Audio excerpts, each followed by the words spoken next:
Bumubuhos ang malakas na ulan sa labas, humahampas sa yerong garahe na tila ba nakikisabay sa kabo ng dibdib ni Isabel. Ang hangin ay mabigat, puno ng amoy ng basang lupa at ng pinakbabawal na pagnanasa. Nakaupo siya sa isang luma at magaspang na masang kahoy, ang mamahalin niyang seda na bestida ay nakaangat hanggang sa kanyang baywang, habang ang kanyang mabinti ay mahigpit na nakapulupo sa malapat at basang-basa sa pawis na liko ni Marco. Bawat paggalaw ay isang alon ng pagkagwilty at hindi may paliwanag na sarap. Ang maungol na pinipigilan niya sa kanyang lalamunan ay nakakawala bilang mahihinang hikbi. Marco, dahan-dahan. Halos pabulong niyang sabi, ang kanyang makuko ay bumaon sa balikat ng lalaki. Isabel, sagot ni Marco, ang kanyang boses ay malalim at garalgal, malapit sa kanyang tainga. Sabihin mo sa akin, sabihin mong gusto mo ito, na ako ang gusto mo. Hindi makasagot si Isabel, ang tanging naibigay niya lang ay isang impit na sigaw nang marating nila ang isang tugato na sabay nilang hindi inasahan, isang paraisong panandalian sa gitnang kasalanan. Ngunit paano nga ba sila humantong sa madilim at maalap na sulok na ito? Upang maunawaan ang lahat, kailangan nating balikan ang nga araw kung kailan ang kanilang nga mundo ay makahiwalay pa, kung kailan si Isabel ay ang ginang ng mansyon at si Marco ay ang bago lamang niyang super. Ilang buwan bago ang gabing iyon, ang buhay ni Isabel ay isang larawan ng perpektong karangyaan, ngunit walang kulay. Nakatira siya sa isang malawak ngunit malamig na mansyon sa Forbes Park, isang ginintuang hawla kung saan ang bawat araw ay pare-pareho. Ang kanyang asawa, si Don Ricardo, isang makapangyarihang negosyante, ay nagbigay sa kanyang lahat ng material na bagay, ngunit hindi ngang panahon at ng init ng isang yakap. Si Isabel ay isang palamuti, isang magandang bagay na itinatago at ipinamamalaki, ngunit unti-unting nalalanta sa pag-isa. At isang araw, dumating si Marco. Isang lalaking tahimik, may matipunong pangangatawan na hinubo ng pagtatrabaho, at may mamatang tila ba nakikita ang kaluluwa sa likod ng mamamahaling damit at alahas. Sa unang pakikita nila, habang bumababa si Isabel sa engrandeng hagdanan, naktama ang kanilang nga paningin. Isang segundo lamang iyon, ngunit sa isang segundong iyon, isang bagay ang naitanim. Isang kislap ng pausisa sa panig ni Isabel, at isang hindi may paliwanag na pangako sa mga mata ni Marco. Noon, hindi pa nila alam na ang simpleng pagtatakpo ng mapaningin na iyon ang magiging simula ng isang apoy na susunok sa kanilang mayos at tahimik na mundo. Nagsimula ang lahat sa katahimikan. Isang katahimikan na halos maririnig, nababalot sa amoy ng mamahaling lada ng sasakyan at sa banayad na ugong ng aircon. Sa maunang linggo ni Marco bilang supo ng pamilya, ang bawat biyahe nila ni Isabel ay isang ritual ng distansya. Siya sa unahan, ang kanyang mga mata ay nakatuon sa daan, ang kanyang mga kamay ay matata na nakahawa sa manibela. Si Isabel naman ay sa likuran, isang reyna sa kanyang trono, ang tingin ay laging nasa labas ang bintana, tila ba ang tanawin ang siyudad ang tanging kasama niya sa kanyang pag-isa. Para kay Isabel, si Marco ay isa lamang uniforme, isang anino na nagpapatakbo ang sasakyan. Hindi niya napapansin ang kulay ng kanyang mata, hindi niya alam kung paano ngumiti, hindi niya naririnig ang tunog ng kanyang pahinga. Siya ay parteng makina, isang kasangkapan na nadadala sa kanya mula sa isang lugar patungo sa isa pa, mula sa isang malungkot na obligasyon patungo sa panibagong oras ng paghihintay. Ang kanyang mundo ay binubuo nga appointment sa salon, tanghalian kasama ang kaibigang kapwa niya na bubuhay sa ibabawang karangyaan, at magabing walang katapusan sa paghihintay sa asawang laging abala.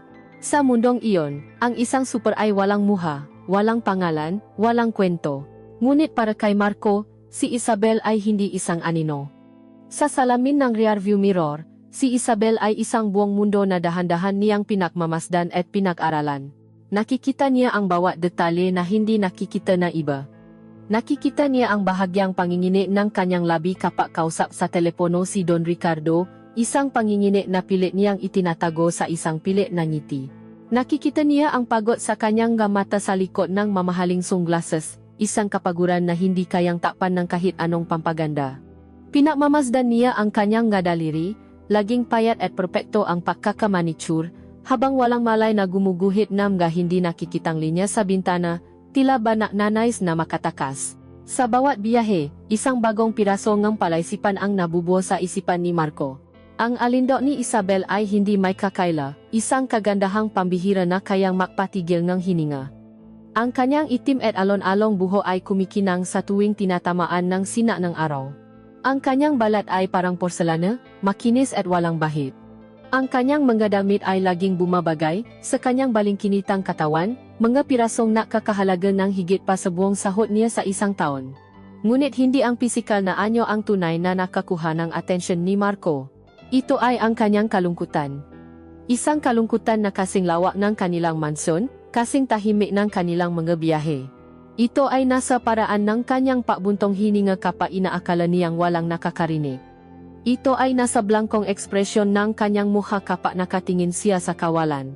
Sa bawat araw, lalong lumalalim ang pagkaunawa ni Marco sa babaeng kanyang pinagsisilbihan, at kasabay nito, isang damdamin na hindi niya dapat maramdaman ang nagsimulang umusbong. Dahan-dahan, nagsimula ring magbago ang pananaw ni Isabel. Nagsimula ito sa mamaliliit na bagay. Isang araw, sa gitna ng matinding trapiko, sa halip na tumingin sa labas, ang kanyang mamata ay napadako sa rearview mirror. Nagtama ang kanilang paningin, isang saglit lamang, ngunit sapat na iyon. Nakita niya sa mga mata ni Marco ang isang bagay na hindi pa niya nakikita sa mata ng kahit sinong lalaki, kahit sa kanyang asawa. Hindi ito paganga sa kanyang ganda, hindi rin ito pagnanasa. Ito ay paalala. Isang tahimik na pagtatanong na okay ka lang ba? Nabigla si Isabel at mabilis na naiwas ng tingin, ngunit ang imahen ng nga matang iyon ay nanatili sa kanyang isipan. Mula nun, nagsimula na siyang makapansin. Napansin niya ang makamay ni Marco sa manibela. Hindi ito makamay ng isang Ginoo na laging nasa opisina. Ang ito ay makamay ng isang manggagawa, magaspang, may makalyo, ngunit malakas at matatag. May isang bagay sa makamay na iyon na nabibigay sa kanya ng kakaibang pakiramdamang seguridad. Napansin niya ang amoy nito. Hindi ito pabango mula sa isang mamahaling bote. Ito ay amoy ng kalinisan, ng sabon, na may kasamang banayad at natural na amoy ng isang lalaki. Isang amoy na totoo, hindi artificial. Isang araw, habang nakmamaneho sila pauwi, nagsalita si Isabela nang hindi niya inaasahan. Pwede bang dumaan muna tayo sa may baybayin, Marco? Tanong niya, ang kanyang boses ay bahagyang nanginginig. Nagulat si Marco ngunit tumango lamang. Sige po, ma'am. Habang nakatigil ang sasakyan sa tapat ng dagat, at habang pinakmamasdan nila ang paglubo ng araw, ang katahimikan sa pagitan nila ay naiba na. Hindi na ito ang katahimikan ng distansya at pagwawalang bahala. Ito ay isang katahimikan na puno nga hindi masabi, isang katahimikan na may bigat at may laman. Sa pagitan ng langit at dagat, sa loob ng kanilang maliit at nakasarang mundo sa loob ng sasakyan, 2 tao mula sa makaibang mundo ang nagsimulang makita ang isa-isa. Wala pang salitang nabibitawan, wala pang kamay na nakakadikit, ngunit ang pundasyon ng kanilang ipakbabawal na kwento ay naitayo na. Ang bawat biyahe ay hindi na lamang isang paglalakbay mula sa isang punto patungo sa isa pa. Ito ay naging isang paglalakbay papalapit sa isa't isa. Isang dahan-dahang paglusong sa isang panganib na pareho nilang hindi pa naunawaan. Ngunit kapwa na nila nararamdaman sa hangin kanilang hinihinga sa loob ng sasakyan. Bago siya bumaba ng sasakyan ng gabing iyon, muling sumulyap si Isabel sa rearview mirror. Ngumiti si Marco, isang maliit, halos hindi mahahalata na ngiti. At sa unang pagkakataon, ngumiti pabalik si Isabel. Ang katahimikan ay nabasa na, ang araw na iyon ay nagsimula tulad ng karaniwang nga araw. Hinatid ni Marco si Isabel sa isang pananghalian kasama ang kanyang nga amiga sa isang bagong bukas na restaurant sa BGC. Habang naghihintay sa parking lot, pinakmasdan niya ang papasok nito sa gusali, isang perpektong larawan ng kagandahan at yaman, na tila ba lumulutang sa ibabaw ng ordinaryong tao. Ngunit alam na ni Marco ang bigat na dinadala ng mabalikat na iyon, ang lungkot sa likod ng ngangiting ipinipinta sa kanyang malabi. Pagkalipas ang 3 oras, lumabas si Isabel, dala ang parehong blangkong ekspresyon. Ang ingay at tawanan sa loop ay tila walang nagawa upang punan ang katahimikan sa kanyang loop. Tahimik siyang pumasok sa kotse, at tahimik din nilang tinaha ang daan pawi. Sa kalagitnaan ng kanilang biyahe sa kahabaan ng EDSA, ang kaninang maaliwalas na langit ay biglang nagdilim. Ang sikat ng araw ay tinakpan ng makakapal at maitim na ulap, at sa isang iglap, bumuhos ang isang malakas, halos walang awang ulan. Ang kalsada ay mabilis na naging parang ilog, at ang trapiko ay bumagal hanggang sa halos tuluyang huminto. sa loob ngang sasakyan. Ang tanging maririnig ay ang malakas na patak ngang ulan sa bubong at ang ritmikong pagkampay ngang gaway pa. At bigla, sa gitna nga lahat, isang kakaibang tunog ang narinig mula sa makina, isang pag-ubo, isang paksamit, at pagkatapos ay ang nakabibinging katahimikan nang biglang namatay ang sasakyan.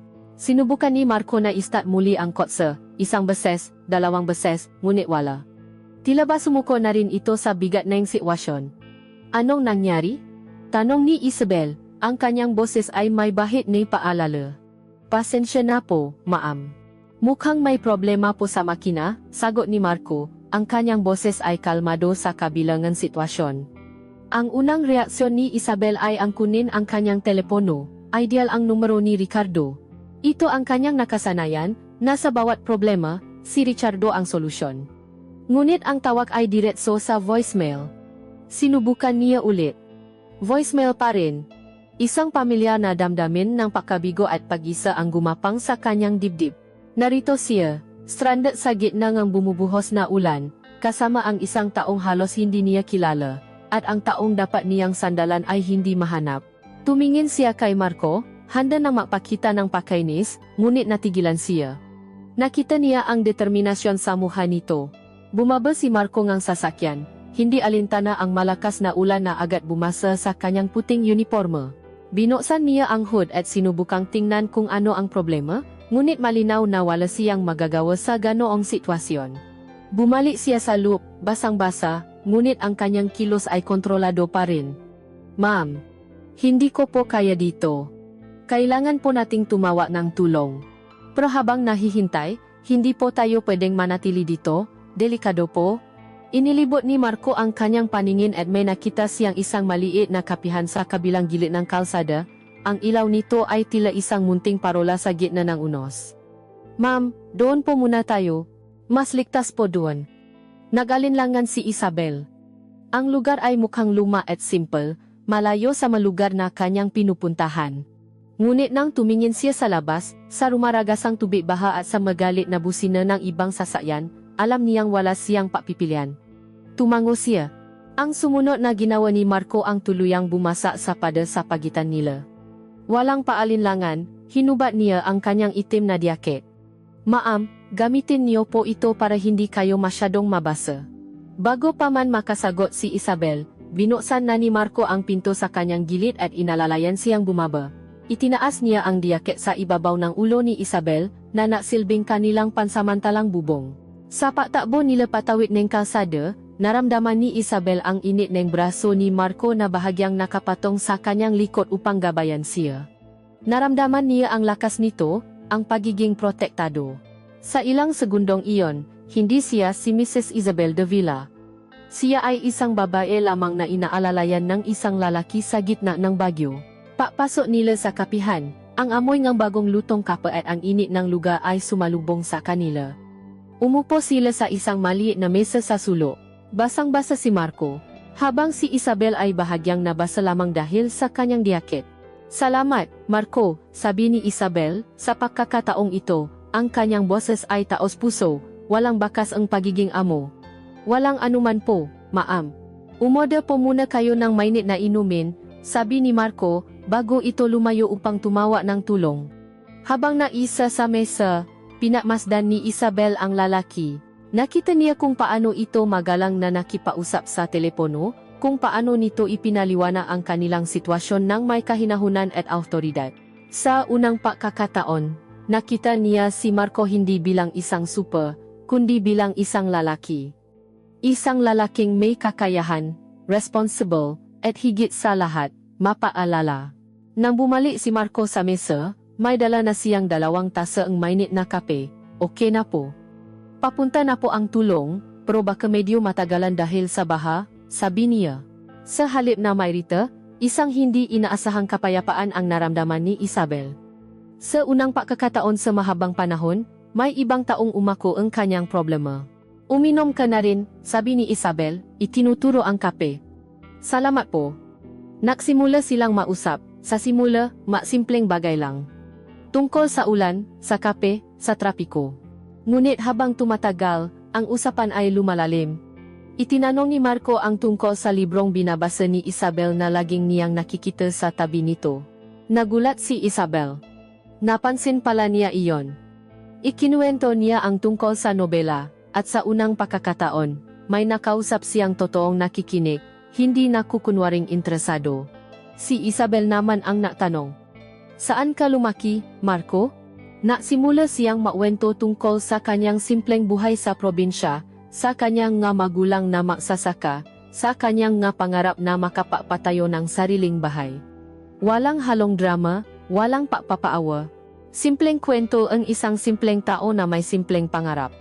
Sa loob ng maliit na kapihang iyon, habang ang mundo sa labas ay binubukbok ng ulan, si Isabel at Marco ay nakahanap ng isang tahimik na kanlungan. Dito, wala ang kanilang matitulo. Siya ay si Isabel at siya ay si Marco, dalawang taong nakwewentuhan, naktatawanan. Naramdaman ni Isabel ang isang bagay na matagal na niyang kinalimutan, ang pakiramdam na maging isang ordinaryong tao, ang pakiramdam na may isang taong nakikita siya, ang tunay na siya. Nang tumila ang ulan at dumating ang tulong, tila ba natapos na ang mahika. Habang nasa taksi sila pauwi, bumalik ang katahimikan. Ngunit hindi na ito ang dating katahimikan. Ito ay isang katahimikang puno nga bagong alaala, nga ngiti, nga kwento. Bago bumabang ang taksi si Isabel sa tapat ng kanilang mansyon, lumingon siya kay Marco. Salamat ulit, Marco. Sa lahat. Ngumiti si Marco, isang ngiting umabot sa kanyang nga mata. Trabaho ko po iyon, Isabel. Iyon ang unang pagkakataon na tinawag niya ito sa kanyang pangalan ng walang maam. At sa pandinig ni Isabel, iyon ang pinakamagandang tunog na narinig niya sa buong araw. Ang pader sa pagitan nila ay tuluyan ng gumuho. Matapos ang insidente sa kapihan, isang hindi nakikitang linya ang nabura sa pagitan nina Isabel at Marco. Ang dating nagyayalong katahimikan sa loob ng sasakyan ay napalitan ng mainit-init na pag-usap. Hindi na lamang tungkol sa destinasyon o sa trapiko ang kanilang pinag-uusapan. Nagsimula silang makbahagi nga maliliit na piraso ng kanilang nga sarili. Ikinuwento ni Isabel ang tungkol sa mga pelikulang napanood niya. At nagugulat siya na may opinyon din si Marco tungkol dito.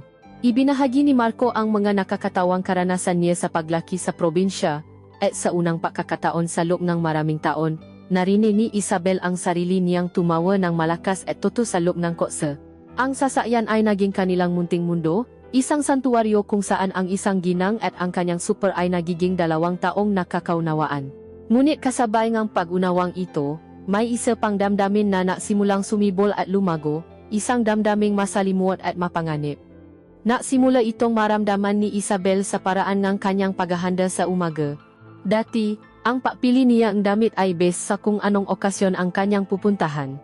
Ngayon, habang nakatayo sa harap ng kanyang malawak na walk-in closet, nahuhuli niya ang kanyang sariling nakisip, ano kaya ang magugustuhan ni Marco na makita?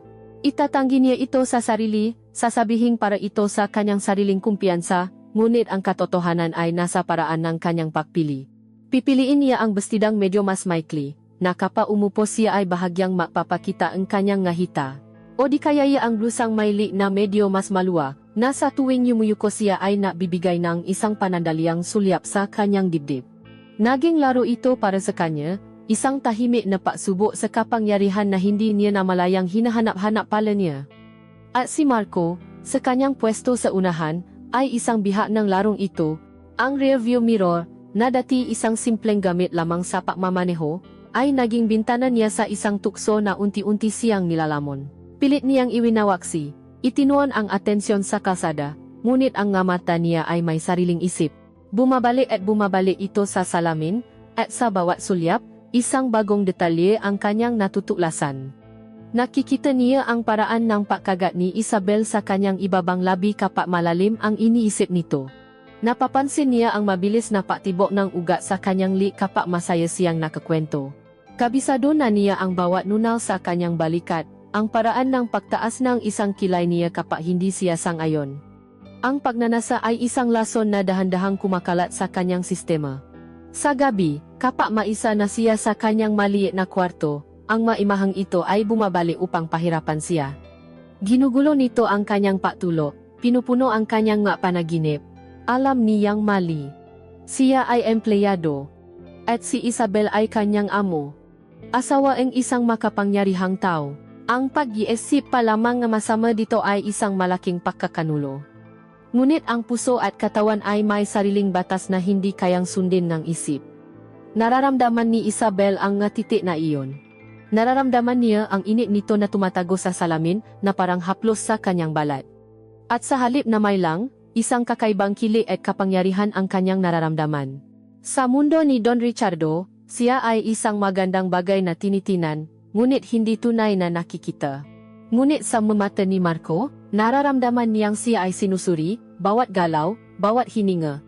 Nararamdaman niyang siya ay ninanais. At ang pakiramdam na iyon ay nakakalasing, mas matindi pa sa kahit anong mamahaling alak, ang kanilang nga mata ay mas madalas nang natatakpo sa salamin.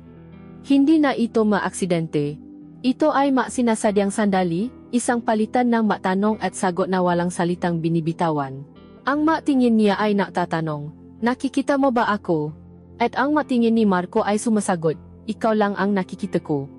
Ang hangin sa loob ng sasakyan ay nagiging mas makapal, mas mabigat sa bawat biyahe. Isang hapon, habang pauwi sila mula sa isang art gallery, ang tensyon sa pagitan nila ay halos mahahawakan na. Nag-ayos si Isabel ng kanyang kolorete sa labi bilang paghahanda sa pagdating ng kanyang asawa. Ang kanyang kamay ay bahagyang nanginginig dahil sa titik ni Marco na nararamdaman niya mula sa salamin. At sa isang hindi inaasahang paggalaw, ang lipstick ay nadulas mula sa kanyang madaliri at gumulong sa sahig, sa ilalim ng upuan sa harapan. Naku, mahinang sabi ni Isabel. Sinubukan niyang abutin ito, yumuko at kinapa ang sahig, ngunit hindi niya maabot. Ako na po, ma'am, alok ni Marco. Itinabi niya ang sasakyan sa isang ligtas na lugar sa gilid ng daan.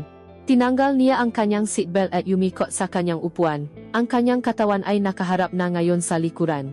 Upang maabot ang lipstick, kinailangan niyang ilapit ang kanyang katawan. Ang kanyang muha ay ilang pulgada na lamang ang layo mula sa mga binti ni Isabel.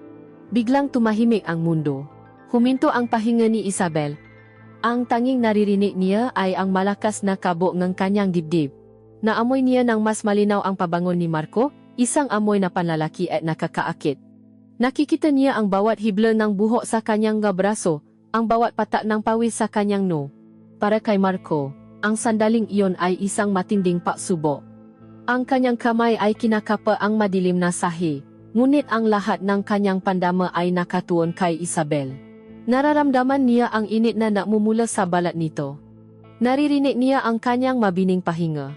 At nang sa wakas ay makapa na niya ang malamig na tubo ng lipstick. Ang kanyang daliri ay hindi sinasadyang dumampi sa dulo ng daliri ni Isabel. 1,000 boltahe ang kuryente ang tila sabay na gumapang sa kanilang katawan. Sabay silang napasinghap. Mabilis na binawi ni Marco ang kanyang kamay, hawa ang lipstick. Ang kanilang mga mata ay muling natakpo, ngunit sa pagkakataong ito, wala ng salamin na namamagitan.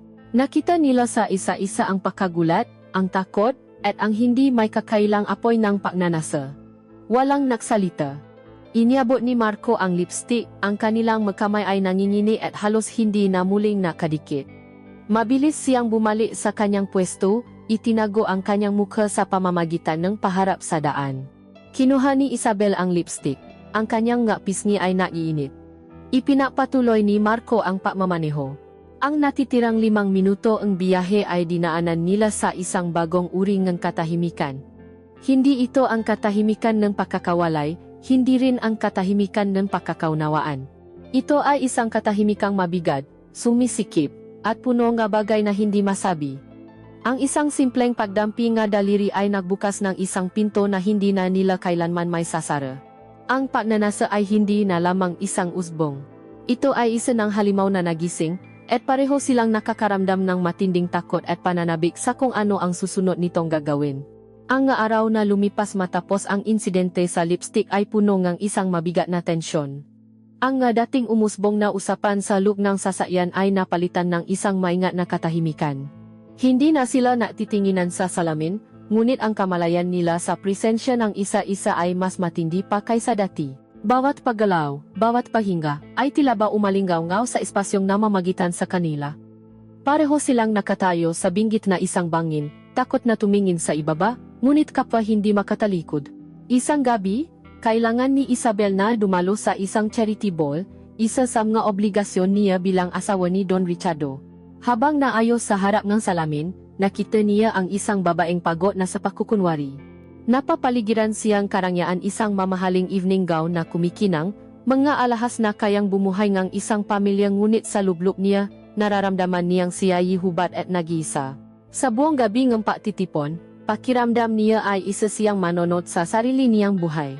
Ang nga papuri sa kanyang anyo, ang nga peking ngiti, ang nga usapang walang kaluluwa tungkol sa negosyo at pera, lahat ay dumadaan lamang sa kanya. Ang kanyang isip ay nasa labas, sa malamig na gabi, kung saan alam niyang naghihintay ang isang lalaking sa katahimikan ay mas naiintindihan pa siya kaysa sa sinuman sa maingay na silid na iyon. Uminom siya ng champagne, hindi upang maksaya, kundi upang pamanhirin ang sarili, upang takasan ang kaguluhang namumuo sa kanyang puso. Ang bawat lago ay isang maliit na pagtakas, isang maliit na hakbang papalapit sa isang katapangang hindi niya taglay kapag siya ay matino. Nang matapos ang gabi, medyo nahihilo na siya nang tawagan niya si Marco. Marco, sunduin mo na ako, sabi niya, ang kanyang boses ay mas malambing at bahagyang mabagal. Narinig ni Marco ang pagkakaiba sa tono nito. Habang nagmamaneho siya papunta sa hotel kung saan ginanap ang party, isang haluang paalala at hindi may paliwanag na pananabi ang kanyang naramdaman. Pagdating niya nakita niya si Isabel na naghihintay malapit sa entrance. Kahit sa kalasingan, ang ganda nito ay nangingibabaw. Ngunit nakita niya ang kawalan ng balanse sa pagtayo nito, ang pagiging marupo na pilit itinatago. Isang matandang lalaki, na ipinakpalagay niyang kasosyo ang asawa nito, ang naghahatid dito. Oh, super, heto na si senyora. Ihatid mo ng maayos, sabi ngang lalaki. Isang tonong napapakita na para sa kanila, si Marco ay hindi isang tao kundi isang serbisyo. Walang imik na tumango si Marco at lumapit upang alalayan si Isabel. Habang papalapit sila sa sasakyan, ang takong ng sapatos ni Isabel ay sumabit sa isang siwang sa semento. Nawalan siya ng balanse at napasiga ng mahina. Bago pa man bumaksa ang kanyang katawan sa sahe, isang malakas na braso ang sumalo sa kanya, humila sa kanya papalapit sa isang matata na dibdib. Ang lahat ay nangyari ng napakabilis. Ang hiyaw ni Isabel ay napalitan ng isang pahinga ng pagkagulat nang maramdaman niya ang katawan ni Marco na nakasalo sa kanya. Ang kanyang braso ay mahigpit na nakayakap sa baywang niya, at ang kanyang pisngi ay nakasandal sa balikat nito. Sa isang saglit, ang maingay na paligid ay naglaho. Ang tanging nararamdaman niya ay ang tibay ng katawan nito. Ang init na tumatagos sa manipis na tela ng kanyang bestida, at ang amoy nito isang amoy na malinis at toto. Para kay Marco, ang pagsalo kay Isabel ay isang reflex, ngunit ang pahawak sa kanya ay isang pagsubok sa kanyang pagpipigil. Ito ang unang pagkakataon na nahawakan niya ito nang ganito ang kanyang buong katawan ay nakadikit sa kanya. Naamoy niya ang pinahalong pabango at alak sa hininga nito, isang kombinasyong nakakalasing. Naramdaman niya ang lambot ng balat nito, ang hugis ng kanyang baywang sa ilalim ng kanyang palat. Isang apoy ang biglang nagliyap sa kaibuturan ng kanyang pagkatao, isang pagnanasang matagal na niyang sinusupil. Okay lang po kayo, ma'am? Tanong niya. Ang kanyang boses ay bahagyang paos. Dahan-dahang itinaas ni Isabel ang kanyang ulo. Ang kanilang mamuka ay ilang pulgada na lamang ang layo. Nakita niya ang paalala sa mamata ni Marco, ngunit sa likod nito, nakita rin niya ang apoy na nararamdaman din niya. Tumango lamang siya, hindi makapagsalita. Maingat siyang inalalayan ni Marco papasok sa sasakyan. Ang biyahe pauwi ay binalot ng isang bagong uri ng katahimikan. Isang katahimikang mabigat sa kuryente, sama hindi nasasabi. Hindi na umupo si Isabel sa pinakadulo nga upuan. Nanatili siyang malapit sa gitna, na parabang ang distansya ay isang kaaway na ayaw na niyang harapin. Pagdating sa mansyon, pinagbuksan siya ni Marco ng pinto.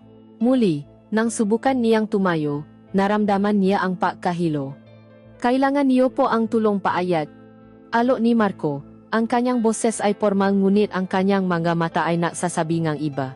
Sa halip na sumagot, inyabot ni Isabel ang kanyang kamay. Isang imbitasyon. Isang pagsuko. Walang pag-alinlangan, tinanggap ito ni Marco. Makahawak kamay silang pumasok sa malawak at tahimik na mansyon. Ang bawat hakbang nila sa marmol na sahig ay umalingaw-ngaw sa kadiliman. Ang paglalakbay mula sa pinto hanggang sa paanan ng hagdanan ay tila isang walang hanggang prosesyon. Ang kamay ni Isabel ay maliit at malambot sa loop ng kanyang magaspang na palat. Ang init nito ay tila isang lason na gumagapang sa kanyang maugat. Inalalayan niya ito paayat. Ang kanyang kamay ay nakahawa na ngayon sa siko nito. Ang kanyang katawan ay laging malapit, handang sumalo. Pagdating sa tapat ng pinto ng kanyang silid tulugan, huminto sila. Ito na ang hangganan. Ang pintong iyon ay isang harang na naghihiwalay sa kanilang nga mundo. Binitawan ni Isabel ang kanyang braso at humarap sa kanya. Ang ilaw mula sa hallway ay nabigay ngang isang malambot na anino sa kanyang mukha, ginagawang mas malalim ang kanyang nga mata. Salamat Marco, halos pabulong niyang sabi. Ang masalitang iyon ay hindi lamang pasasalamat sa pag-alalay.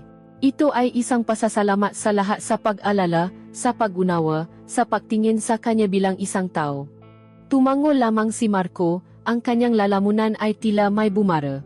Ang pagnanasang makita ang kanyang mamata, ang pagnanasang halikan ang mga labing bahagyang nakawang, ay isang pisikal na sakit. Ngunit pinigilan niya ang kanyang sarili. Ang pagpipigil na iyon ay mas matindi pa sa kahit anong sigaw.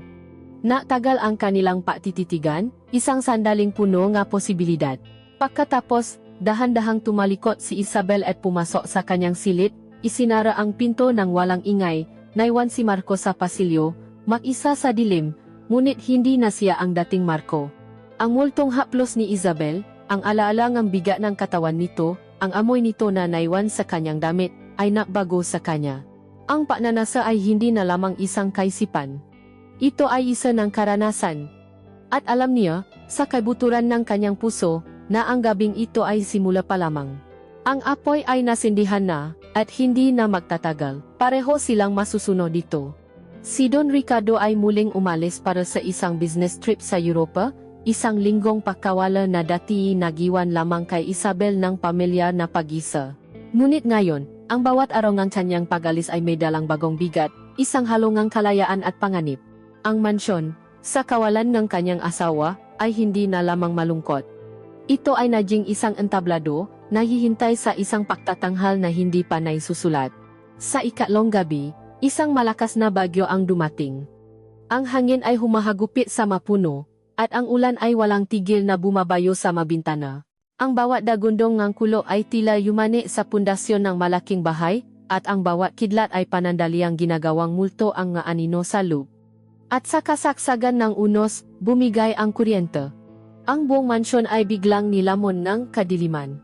Isang nakabibinging katahimikan ang pumalit sa ugong nga aircon at ilaw, na agad ding sinirangang mas malinaw na ngayong ingay nga bagyo sa labas.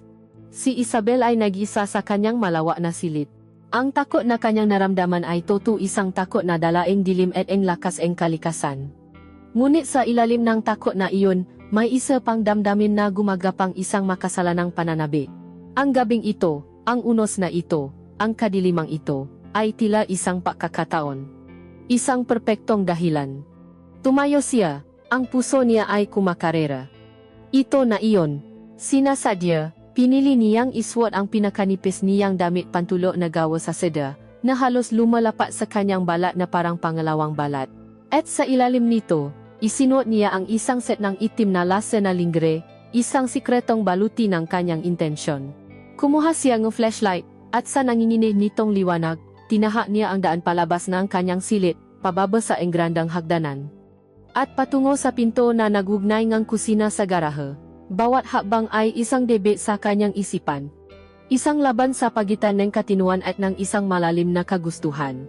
Pagdating sa pinto ngang kwarto ni Marco sa may garahe, kumatok siya ng 3 beses, ang tuno ay tila nilamon ng lakas ng ulan.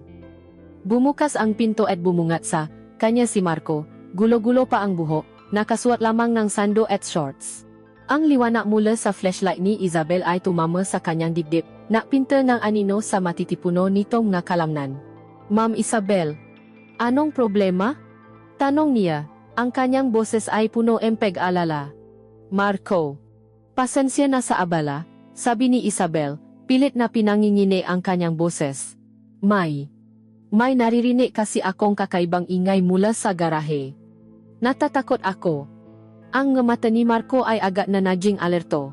Walang tanong-tanong, Kinuha niya ang kanyang sariling mas maliking flashlight. Sige po, tingnan ko, dito na lang po kayo. Hindi. Sasama ako, mabilis niyang sagot. Natatakot akong maisa. Tumango si Marco at pinangunahan ang daan papasok sa madilim na garahe. Ang hangin sa loob ay malamig at amoy langis. Ang liwanag ng kanilang nga flashlight ay gumuguhit sa mga anino and dalawang mamahaling kotse, mga aparador ng gamit, at sa isang lumang masanggawa sa kahoy sa gitna kung saan dati na ayos ang piyesa ang ama ni Don Ricardo.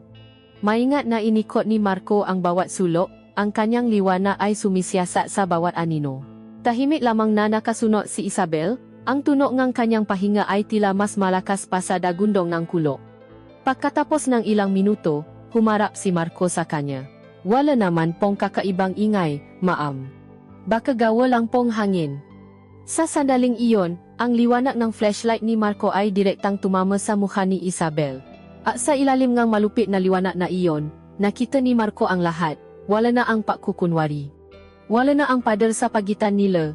Ang nakita niya sa mata ni Isabel ay hindi lamang takot, kundi isang hubad na paanyaya, isang desperadong pagnanais na matagal na nilang kapwa itinatago. Tila may sariling isip, binitawan ni Marco ang kanyang flashlight, gumulong ito sa sahig. Ang liwanag nito ay sumayaw sa pader bago tuluyang huminto, na naiwan sa kanila sa halos kumpletong kadiliman. Ang tanging liwanag na natira ay mula sa flashlight ni Isabel, na ngayon ay nangingini sa kanyang kamay at nakatutok sa sahig. Isang hakbang. Dalawang hakbang. Si Marco ay nasa harap na niya. Ang init ng kanyang katawan ay bumalot kay Isabel. Itinaas niya ang kanyang kamay at marahang hinaplos ang pisngi nito. At pagkatapos, sa isang iglap, isinuko niya ang lahat ng kanyang pagpipigil. Ang kanyang malabi ay sinakop ang ngalabi ni Isabel. Ang hali ay hindi malambing.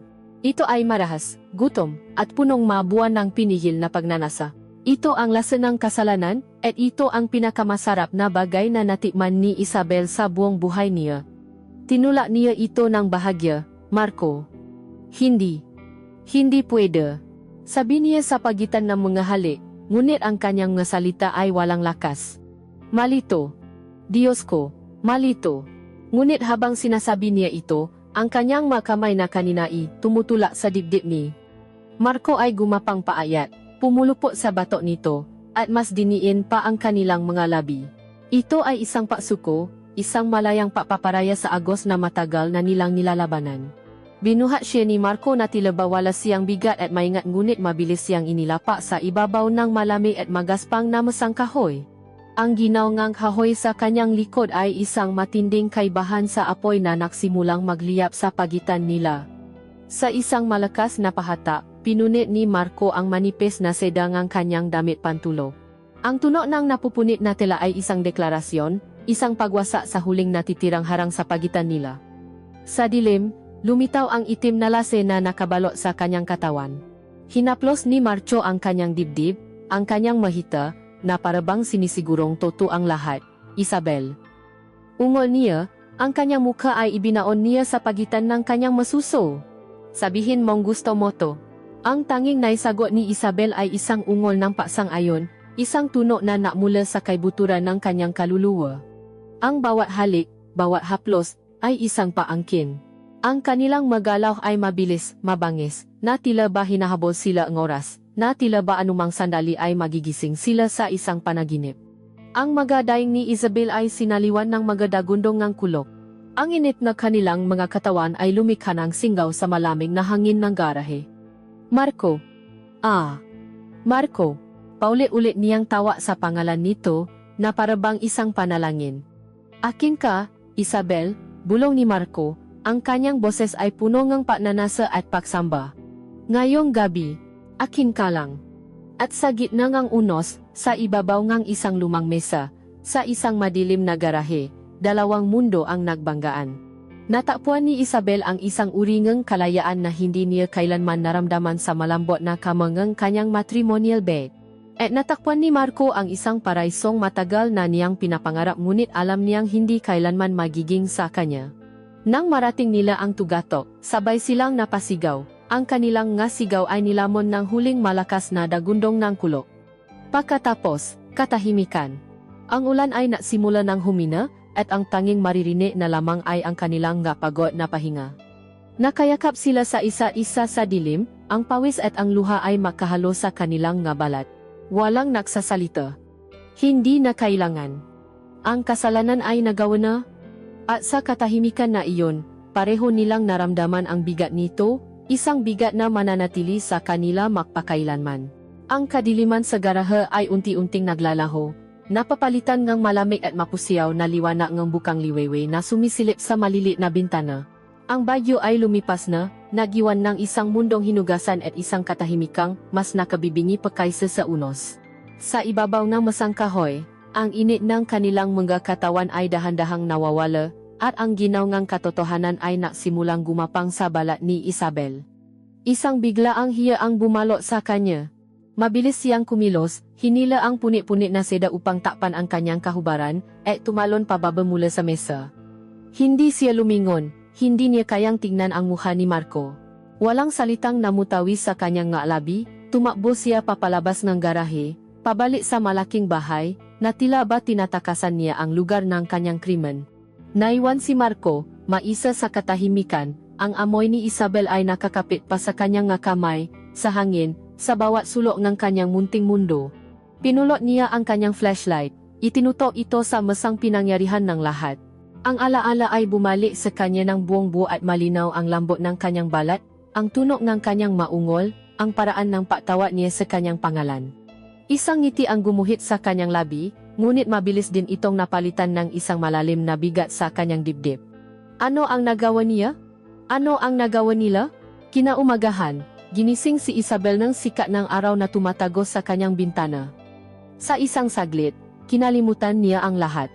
Ngunit nang gumalaw siya, naramdaman niya ang isang bahagyang kirot sa kanyang makalamnan, isang paalala ngang pambihirang ginawa ng kanyang katawan kagabi.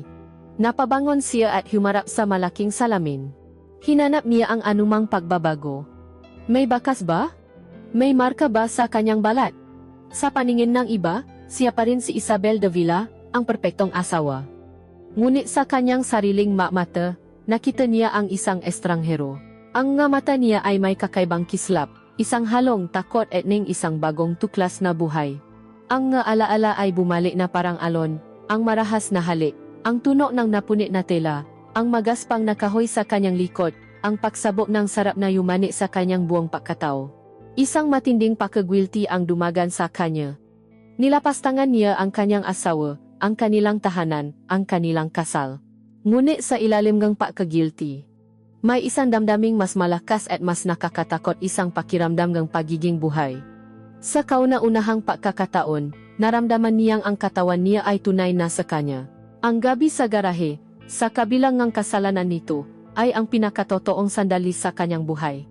Ginugol niya ang buong umaga na parang isang multo sa sarili niyang bahay. Iniwasan niya ang mga katulong, kinakabahan sa bawat tunog. Pakiramdam niya, ang kanyang kasalanan ay isang amoy na kumakalat, na anumang oras ay maaring maamoy ng sinuman. Samantala, si Marco ay hindi nakatulog.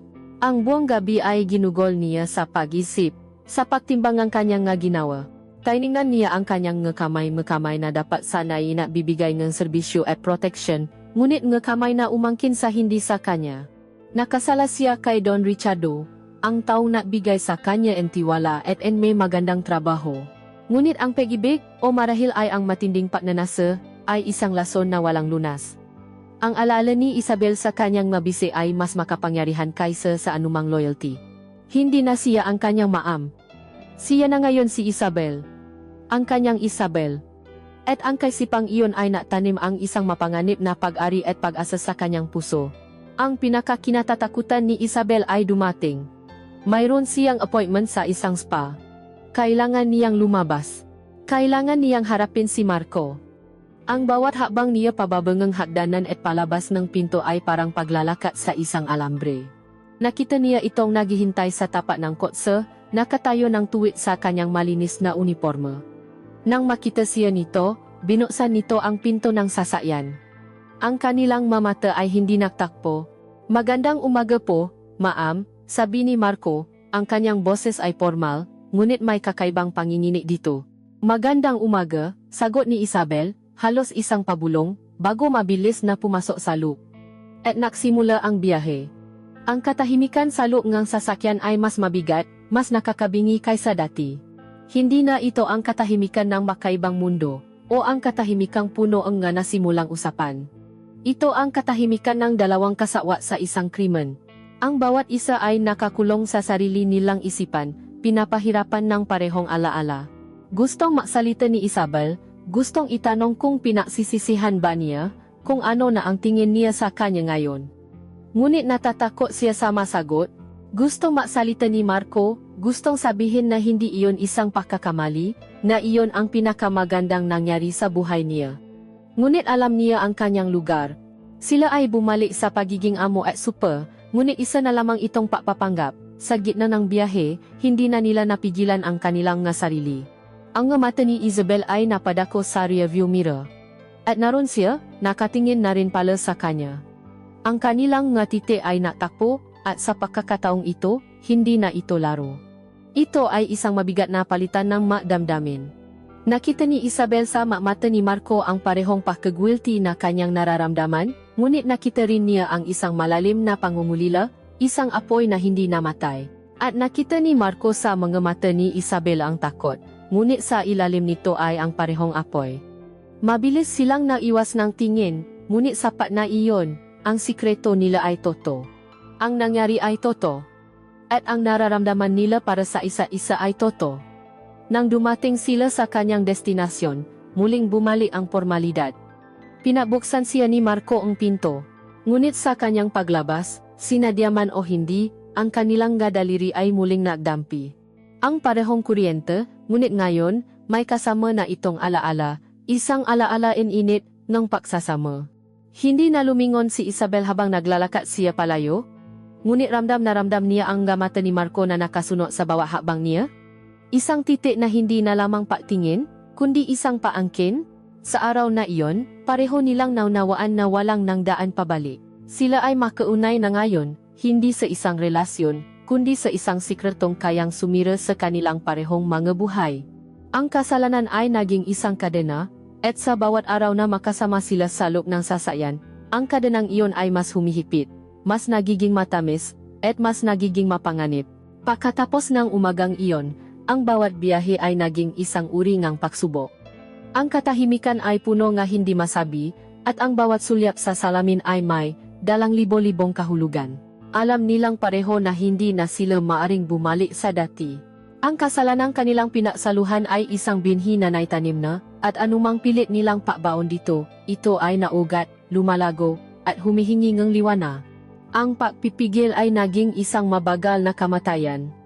Isang hapon, habang pawi sila, hindi na natiis ni Isabel. Ang pangalan ni Marco ay tila gustong kumawala mula sa kanyang mga labi. Marco, sabi niya, halos isang pabulong, ngunit sa sobrang tahimik ng sasakyan, ito ay umalingaw na parang isang sigaw. Tumingin si Marco sa salamin. Ang mata niya ay nagtatanong. Sa halip na sumagot, dahan-dahang tumango si Isabel, isang tango na halos hindi mahahalata, ngunit para sa kanilang dalawa, ito ay isang kontrata, isang pangako. Sa sandaling iyon, ang takot ay napalitan ng determinasyon. Alam na nila ang susunod na hakbang. Nagsimulang mamuhay si Isabel ng dalawang buhay. Sa umaga, siya ang perpektong may bahay ni Don Ricardo, nakangiti, sumusunod, isang palamuti sa kanyang matagumpay na buhay. Ngunit sa kanyang isip, nahahabi na siya nga kasinungalingan, magadahilan na mabibigay sa kanyang ngang ilang oras ng kalayaan. Nakaroon siya ng biglaang interes sa yoga, sa pottery, sa pagtulong sa isang charity na hindi naman talaga umiral. Bawat kasinungalingan ay isang maliit na patak ng lason sa kanyang konsensa, ngunit ito rin ang susi na nagbubukas ng pinto papunta kay Marco. Ang kanilang nga unang tagpuan ay simple at patago. Nakikita sila sa malugan na hindi kailanman pupuntahan ng nga tulad ni Isabel.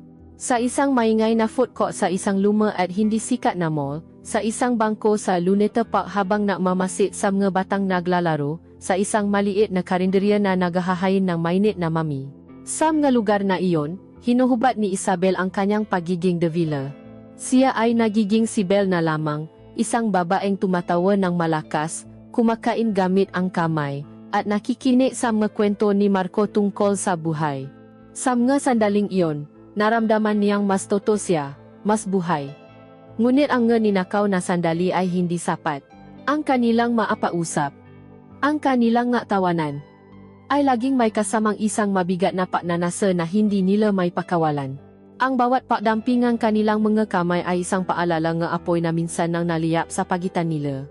Isang hapon, pagkatapos ng isa sa kanilang peking yoga session, habang nakmamaneho sila sa isang kaling hindi pamilyar sa kanya, biglang sinabi ni Isabel, "Pagod na akong matago, Marco." Tumingin si Marco sa kanya, ang kanyang mata ay madilim sa paunawa. Walang salitang namutawi, ngunit iniliko niya ang sasakyan, at dinala sila nito sa isang lugar na pareho nilang alam na kanilang patutunguhan. Isang maliit, hindi kapansin-napansing motel sa gilid ng lungsod. Ang pintura sa pader nito ay natutuklap na, at ang mga ilaw ay madilim. Ito ay isang lugar na masikreto, isang lugar na walang pangalan at walang hukom. Bawat hakbang mula sa sasakyan papasok sa maliit na kwarto ay isang paglalakbay papalayo sa kanilang mga totoong buhay at papalapit sa isang mundong sila lamang ang nakakaalam. Ang kwarto ay simple, may isang kama, isang maliit na banyo, at amoy ngang luma, ngunit para sa kanila, ito ay isang palasyo. Isinara ni Marco ang pinto, at ang ingay ng lungsod ay naglaho. Sila na lamang dalawa. Ang unang halik ay malambing, puno ng pangungulila. Hindi ito tulad ng unang beses na marahas at desperado. Ito ay mabagal, isang pag-aral, isang pagsamba. Dahan-dahan nilang hinubat ang damit ng isa't isa, hinuhubad din ang kanilang pagpapanggap.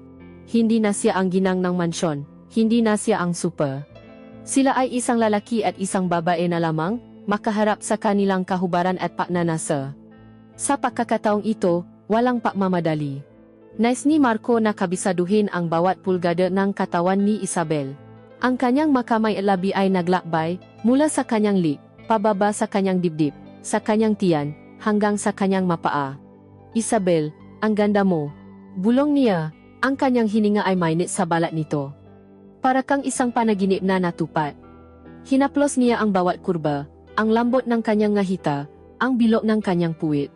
Naramdaman ni Isabel ang sarili na tila natutunaw sa ilalim ng kanyang mahaplos. Wala ng pagpipigil, wala ng hiya. Ang tanging nararamdaman niya ay isang dalisay na sarap. Ang kanyang kamay ay nagsimula na ring maklakbay, sinasala ang tigas ng kalamnan sa likod ni Marco, ang kalyo sa kanyang palat na nakpapaalala sa kanya ng pagiging toto nito. Ang kanilang galaw ay naging isang sayo, isang mabagal na ritual ng pagbibigayan. Ang bawat ungol na kumakawala sa lalamunan ni Isabel ay musika sa pandini ni Marco. Ang bawat salitang binibekas niya ay isang panalangin. "Marco! Oh, Marco!" Daing niya, ang kanyang magadaliri ay humihigpit sa kanyang likod. "Ganyan. Ah! Huwag kang titigil.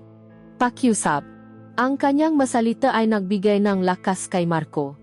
Ang kanilang makatawan ay nag-isa sa isang ritmo na pareho nilang inaasam. Tumingin sila sa mga mata nga isa-isa, at sa sandaling iyon, walang Don Richardo, walang mansyon, walang pera, walang problema. Mayroon lamang isang lalaki at isang babae, na alap sa isang damdamin. Ito ay higit pa sa paknanasa. Ito ay isang pagtakas. Isang pag-angkin. Pagkatapos, sa isang tahimik at payapang paksabo, sabay nilang narating ang langit na sila lamang ang nakakaalam.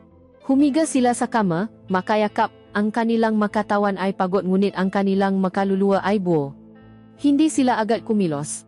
Nakini sila sa tibok ng puso ang isa't isa, sa kanilang hininga na unti-unting bumabalik sa normal. "Mahal kita, Isabel," bulong ni Marco sa kanyang buhok. Hindi ito isang tanong, kundi isang pahayag. Isang katotohanang hindi na niya kayang itago. Hindi sumagot si Isabel. Ipinikit na lamang niya ang kanyang mamata at mas isiniksi ang sarili sa yakap nito. Sa loob ng murang kwartong iyon, sa mga braso ng kanyang super, naramdaman niya ang isang uri ng paibig na mas toto, mas dalisay kaysa sa anumang bagay na ibinigay sa kanya ng kanyang marangyang buhay. Ngunit alam niya, na tula ng lahat ng bagay sa kanilang relasyon, ito ay isang ninakaw na sandali lamang. Isang magandang kasinungalingan na kailangan nilang iwanan sa sandaling lumabas sila sa pintong iyon. Ang malihim na pagtatakbo sa mamotel ay naging kanilang regular na ritual, isang kinakailangang pagtakas mula sa realidad. Sa bawat pakikita, ang kanilang ugnayan ay mas lumalalim, at ang kanilang pagnanasa ay mas nagiging mahirap supilin. Ngunit habang tumatagal, ang mamurang kwarto na dati na sisilbing kanilang paraiso ay nasimula ng maging kulungan. Ang pagnanais na makasama ang isa't isa ay hindi na may kakahon sa loop lamang ng ilang oras sa isang linggo. Nagsimula silang maging mas mapangahas, mas walang ingat. Ang takot na mahuli, na dati isang aninong kanilang kinatatakutan, ay unti-unting naging isang pampagana, isang sangkap na nagbibigay ang kakaibang anghang sa kanilang ipinagbabawal na relasyon. Ang mansyon, ang pinakasagradong teritoryo ni Don Ricardo, ang naging kanilang bagong palaruan. Kapag gabi na tulo na ang ibang makasambahay, o kapag si Ricardo ay mayroong importanteng pulong na aabutin ng hating gabi, si Isabel ay gumagawa ng paraan. Patagong papasukin ni Marco ang malaking bahay, hindi na bilang isang super, kundi bilang isang mananakaw sa gabi, na ang tanging ninanais na kawin ay ang nga sandali sa piling ng ginang ng bahay. Natago sila sa dilim ngang malawak na library, sa gitna ngang galibro at karunungang simbolo ngang kapangyarihan ng kanyang asawa. Habang ang malabi nila ay naglalakbay, ang kanilang maanino ay sumasayaw sa maestante, na parabang tinutuya ang lahat ng naroron. Ginawa nilang kalungan ang kusina, sa ibabaw nga malamig na marmol na countertop, ang kanilang init ay isang paglapastangan sa kaayusan ng tahanan. Bawat halik, bawat ungol na kailangan nilang pigilan, ay may kasamang panganib. Ang bawat kaluskos sa labas, ang bawat tunog ng sasakyan sa dikalayuan, ay napapatigil sa kanilang hininga, ngunit napapatindi lamang sa kanilang pagnanasa. Pati ang sasakyan, ang dati nilang bilangguan ng distansya, ay naging kanilang sikretong kanlungan. Sa isang madilim at malayong bahagi ng isang parke, sa likod ng mga bintanang nanlalabo dahil sa kanilang init, hinayaan nilang maliyap ang kanilang damdamin. Ang espasyo ay masikip, na natulak sa kanila sa isang mas matali at mas primal na pagsasama. Ang bawat pagdaan ng ilaw ng sasakyan sa labas ay isang munting atake sa puso, isang paalala na sila ay nasa publiko, nakikita, ngunit nakatago sa parehong pagkakataon. Ang panganib ay naging droga, at sa bawat paggamit nito, kailangan nila ng mas mataas na dosis upang makuha ang parehong epekto. At isang hapon, ang kanilang kapalaran ay halos naubos. Si Don Ricardo ay nasa ibang bansa para sa isang maikling biyahe. Ang mga kasambahay ay may kani-kanilang gawain. Naisip ni Isabel na mayroon silang ilang oras. Nasa kusina siya, nakukunwaring kukuhang isang basong tubig, nang pumasok si Marco upang magulat tungkol sa sasakyan, walang tao sa paligid. Ang tinginan nila ay sapat na. Isinara ni Marco ang pinto. Sa isang mabilis na galaw, itinulak niya si Isabel sa pader at sinimulan itong halikan ng may pagkasabi. Ang hali ay mabilis na naging mas mapusok. Ang kanyang makamay ay gumapang sa ilalim ng damit ni Isabel, habang ang makamay naman nito ay humihila sa buhok niya. Binuhat niya si Isabel at isinandal sa gilid ng lababo. Ang pagmamadali, ang takot na baka may makakita, ay nagbigay ng isang kakaibang uri ng kaba at sarap. Nawala sila sa kanilang mga sarili, nilalamon ng sandali. At bigla, may narinig silang tunog. Tunog ng nga susi na kumakalansing sa pinto sa likod bahay. Si Luz, ang kanilang mayordoma, na dapat sana ay nasa palengke pa, ay umuwi ng maaga. Isang alon ng purong takot ang humampas sa kanila. Ang kanilang nga mata ay nanlaki, ang kanilang nga katawan ay nanigas. Sa isang iglap, ang pagnanasa ay napalitan ng desperasyon. Mabilis silang naayos ng kanilang nga sarili. Sa pantry, pabulong ginautos ni Isabel. Mabilis na natago si Marco sa loob ng maliit na silid. Isinara ang pinto ng walang ingay. Ilang segundo lamang bago pumasok si Luz sa kusina. Huminga ng malalim si Isabel, pilit na pinapakalma ang kanyang puso na tila gustong kumawala sa kanyang dibdib. Sumandal siya sa lababo, nakukunwaring nahuhugas ng kamay. Ma'am, andito na po ako. Medyo maaga po ako nakawi, wala masyadong tao sa palengke, sabi ni Luz habang inilalapa ang kanyang pinamili. Ganoon ba, Luz? Mabuti naman, sagot ni Isabel, ipinagdasal na sana ay hindi nangingini ang kanyang boses. Ang bawat segundo na naroon si Luz ay isang pagpapahirap. Pakiramdam ni Isabel ay isa siyang kriminal na iniimbestigahan. Nakikita kaya ni Luz ang pamumula ng kanyang nga pisngi. Naamoy kaya niya ang pabango ni Marco na naiwan sa hangin.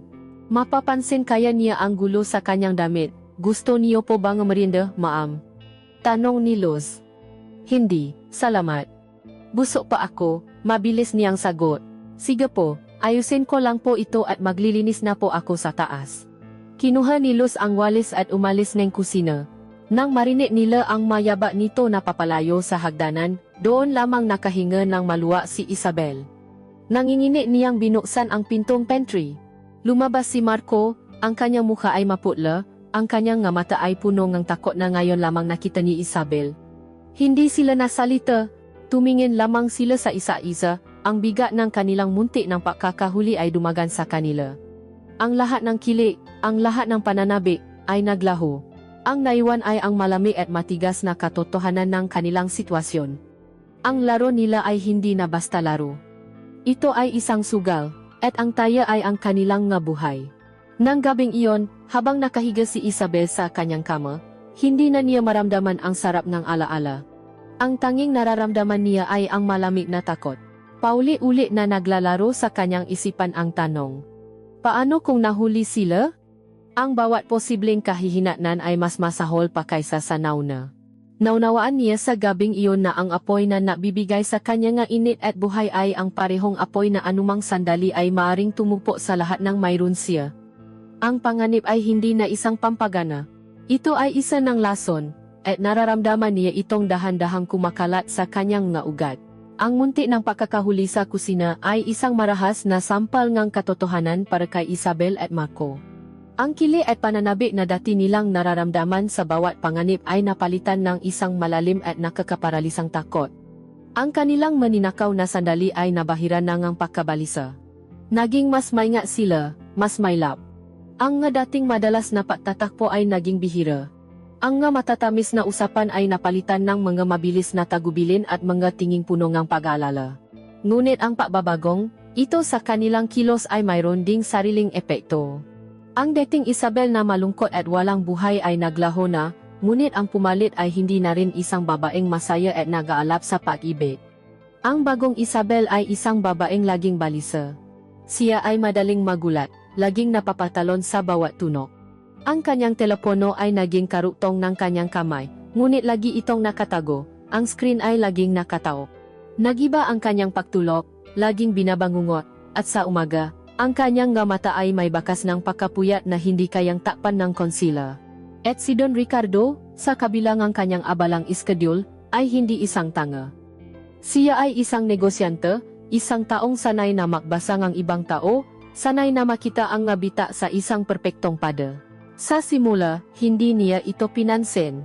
Inisip niyang marahil ay stress lamang ito. Ngunit habang tumatagal ang nga araw, ang maliliit na pagbabago sa kanyang asawa ay nasimulang bumuo ang isang nakakabahalang larawan sa kanyang isipan.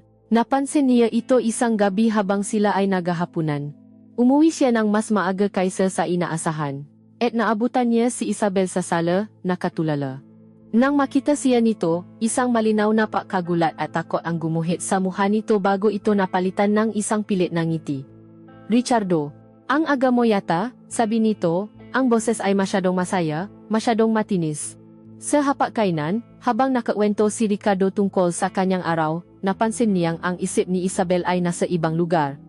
Ang masagot nito ay maikli at wala sa sarili. Oh, talaga, ganun ba?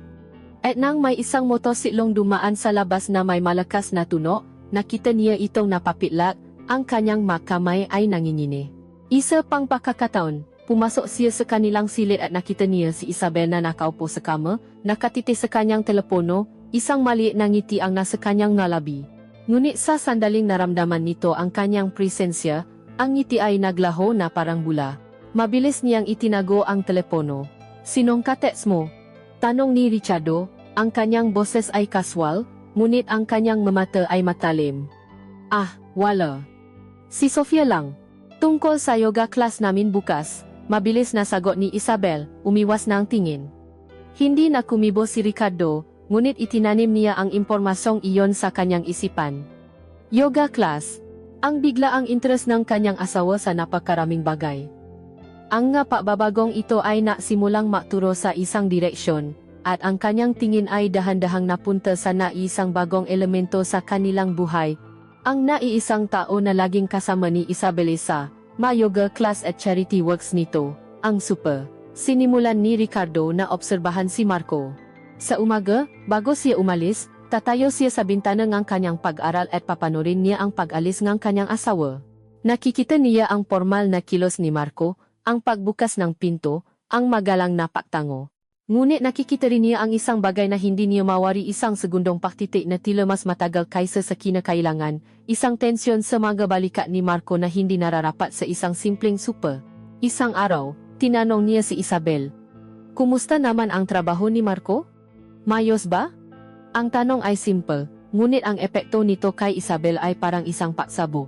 Nakita ni Ricardo ang mabilis na pagbabago sa kanyang mukha mula sa pagkagulat, sa pagtatanggol, at pabalik sa isang peking kalmadong ekspresyon.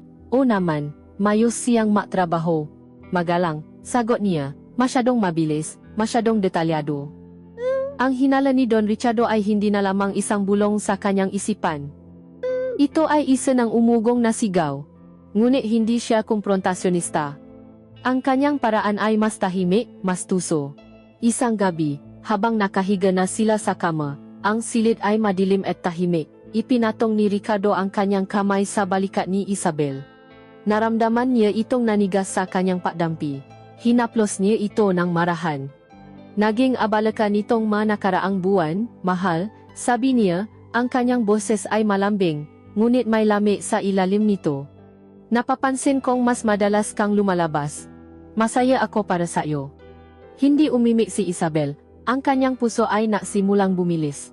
Pagkatapos ng ilang sandali ng katahimikan, nagsalita muli si Ricardo, ang kanyang boses ay halos isang pabulong, "Yung super nga pala. Si Marco." Ang pagbanggit sa pangalan ay parang isang yelo na dumampi sa likod ni Isabel. Mukhang mahusay siya sa kanyang trabaho, laging nasa oras. Napaka-episyente niya. Huminto siya, hinayaang mabitin ang magasalita sa hangin, bago niya idinuktong ang magasalitang babago sa lahat, at mukhang napaka-dedikado niya sa iyo. Ang salitang dedikado ay binitawan niya ng may diin, puno nga kahulugang hindi sinasabi. Ito ay isang patalim na binalot sa seda, at naramdaman ni Isabel ang pagbaon nito ng dahan-dahan sa kanyang puso. Ang dugo ay tila umalis sa kanyang mukha. Ang hangin ay tila naubos sa kanyang mabaga. Nais niyang maksalita, makpaliwanag, ngunit alam niyang anumang sabihin niya ay mapapatunay lamang sa hinala nito. Kaya nanatili siyang tahimik, umaasang sa dilim ay hindi makikita ni Ricardo ang takot sa kanyang mata. Ngunit naramdaman niya ito. Dahan-dahang inalis ni Ricardo ang kanyang kamay. Hindi na siya nagsalita pa, tumalikod lamang ito sa kanya, na parabang tapos na ang usapan. Ang katahimikang naiwan sa pagitan nila ay mas mabigat pa sa kahit anong sigaw. Alam na ni Isabel. Alam na niya na alam ng kanyang asawa. Marahil ay hindi pa nito alam ang lahat ng detalye, ngunit alam na nito ang katotohanan. Ang laro ay nagbago na. Hindi na ito isang laro ng pagtatago at pananabik. Ito ay isa ng laro ng paghihintay. Nakahiga si Isabel sa dilim, sa tabi ng laking kanyang pinakasalan, ngunit pakiramdam niya ay katabi niya ang isang berdugo. Ang bawat pahinga nito ay isang paalala ng kanyang pagkakasala, isang bilangan nga natitirang araw ng kanyang ninakaw na kaligayahan. Ang takot ay hindi na lamang isang anino. Ito ay isa ng halimaw na nakatira sa kanyang kama, at alam niyang hindi na magtatagal, lalamunin siya nito ng buo. Ang malamig na titik ni Don Ricardo ay naging isang multo na laging nakabantay kay Isabela. Ang bawat kilos niya sa loob ng bahay ay tila may bigat. Ang bawat salita niya ay may nga na tinitimbang. Ang mansyon, na dati kanyang ginintuang hawla lamang, ay naging isang tunay na bilangguan kung saan ang bantay ay ang sarili niyang asawa. Ang takot na ito ay hindi nakaligtas sa mga mata ni Marco. Sa mga bihirang pagkakataon na nakakaroon sila ng pagkakataong mausap ng patago, nakikita niya ang laging namumutlang mukha ni Isabel, ang madilim na bilo sa ilalim ng mata nito, ang panginginig nga kamay nito na hindi na nito makontrol. Nakikita niyang unti-unting nilalamon ng takot ang babaeng mahal niya, at iyon ay isang bagay na hindi niya kayang tiisin. Para kay Marco, ang kanilang relasyon ay hindi na lamang isang pagnanasa o isang pagtakas. Si Isabel ang kanyang buhay, ang kanyang hininga. At habang pinapanood niya itong unti-unting nalalanta sa takot, isang desperadong desisyon ang nabuo sa kanyang isipan. Isang gabi, pagkahatid niya kay Isabel mula sa isa na namang pekeng pagpupulong, Hindi niya agad pinatay ang makina ng sasakyan. Huminto sila sa madilim na driveway ng mansion. Isabel, sabi niya, ang kanyang boses ay seryoso, isang tonong hindi pa kailanman narinig ni Isabel mula sa kanya. Lumingon si Isabel mula sa likuran, ang kanyang mukha ay puno ng pagtataka. Hindi na natin pwedeng ipapatuloy to, sabi ni Marco, ang kanyang mata ay nakatitik sa kanya sa rearview mirror. Isang matinding kirot ang tumusok sa dibdib ni Isabel. Ito na ba iyon? Iwan na ba siya nito? Hindi sa paraang gusto mong isipin, mabilis na duktong ni Marco, na tila nabasa ang takot sa kanyang mukha.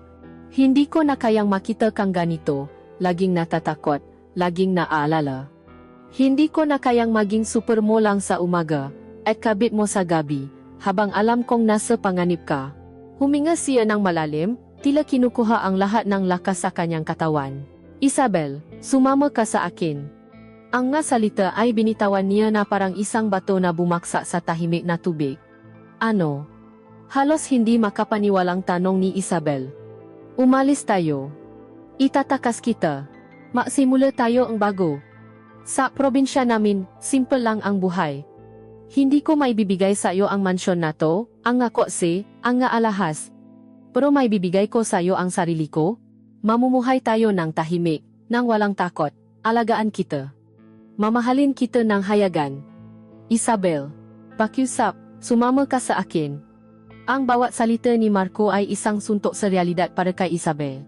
Ang lahat ng kanilang nga ninakaw na sandali, ang nga pantasya na kanilang bino sa loob ng nga motel at madidilim na sulok, ay biglang nakahugis.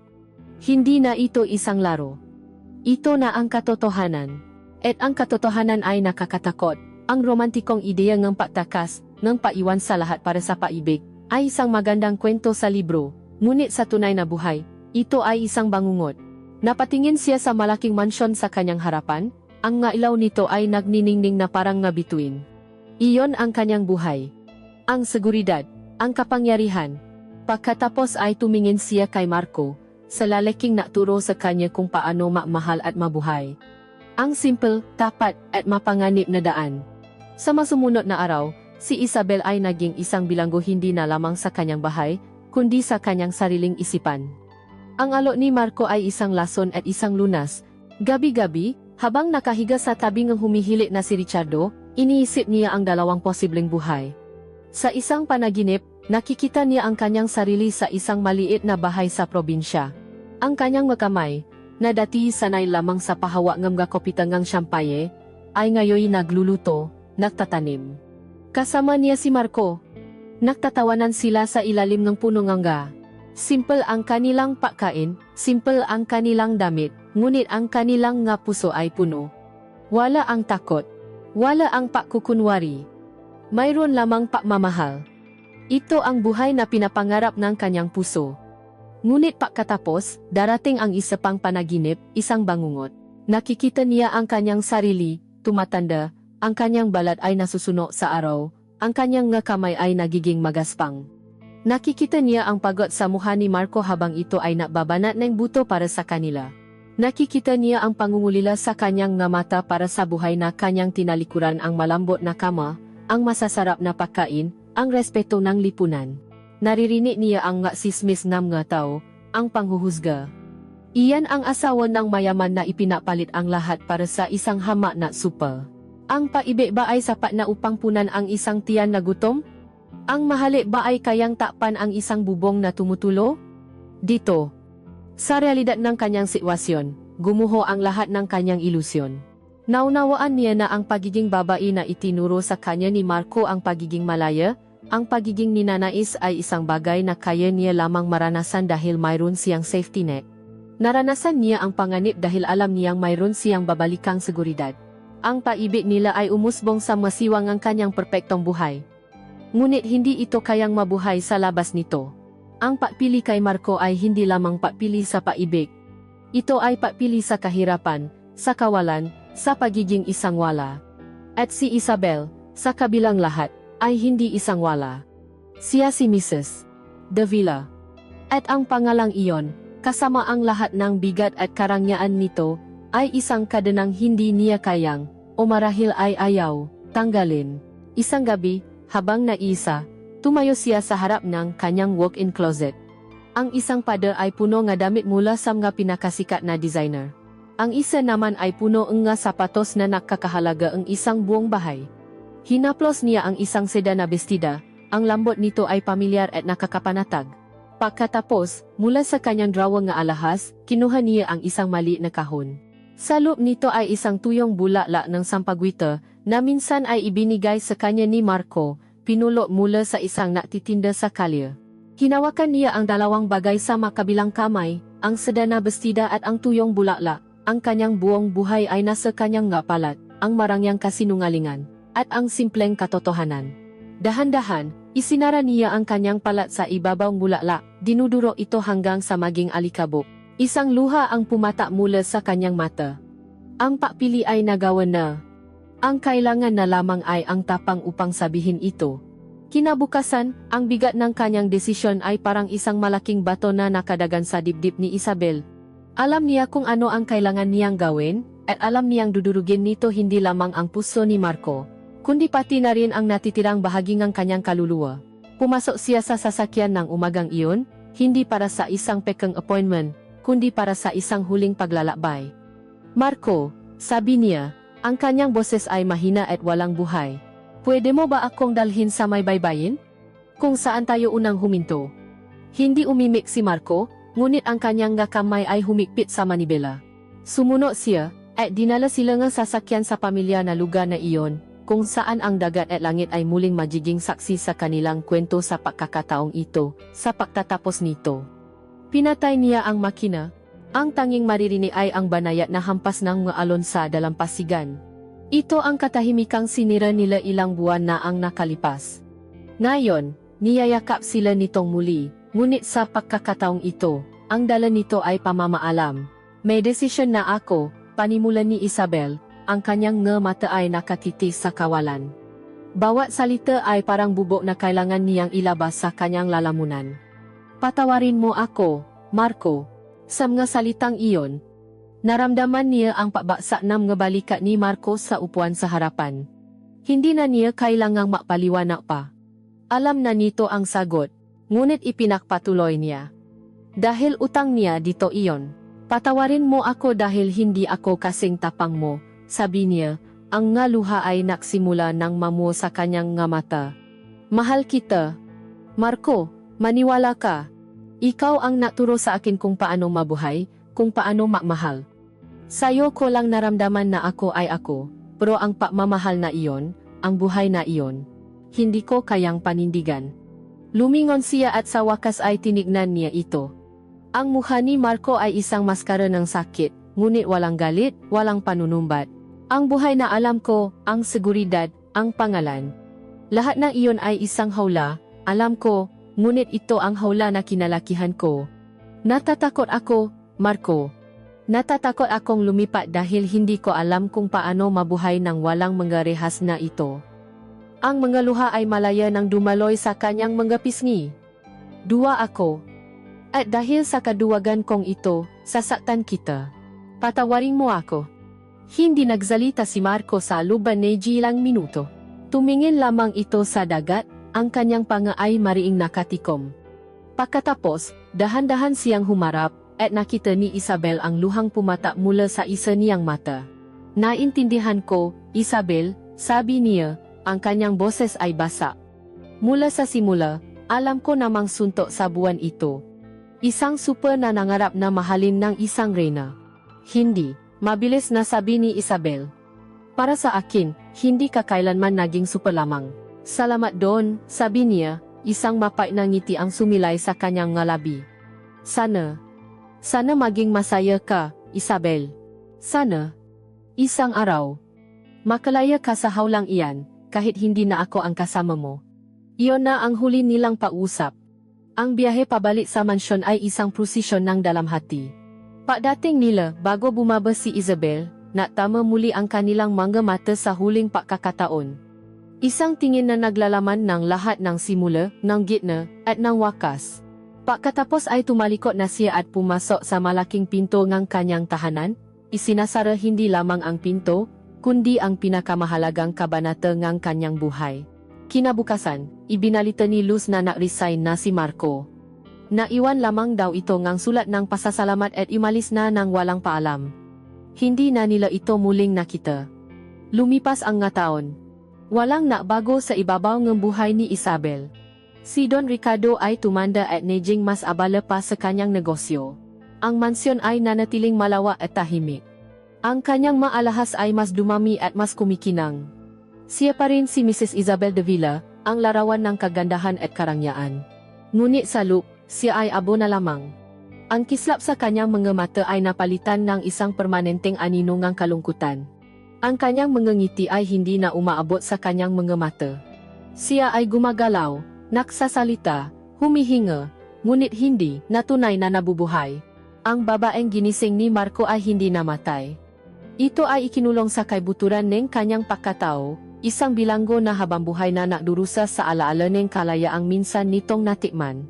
Minsan, habang nakasakay sa bago niyang kotse, na minamaneho ang isang bago at mas batang supa, ang kanyang nga mata ay automatikong napupunta sa rearview mirror. Sa isang saglit, sa isang pitik ng kanyang puso, inaasahan niyang makita ang nga pamilyar na matang nakatitik sa kanya ng may pagsamba, ang nga matang nakakakita sa kanyang kaluluwa. Ngunit ang nakikita lamang niya ay ang mukha ng isang estranghero, at sa likod nito, ang refleksyon ng kanyang sarili isang babaeng mayroon ng lahat, ngunit sa totoo lang ay walang-wala. Si Marco ang naturo sa kanya kung paano maging isang babae. At bilang kapalit, habang buhay siyang mananatili na lamang isang babaeng nagmamahal sa isang alaala, isang babaeng nakakulong sa isang buhay na pinili niya, palaging pinakmamasdan ang daan sa pamamagitan ng isang salamin, naghahanap ng isang nawalang paraiso na hindi na niya kailanman mababalikan.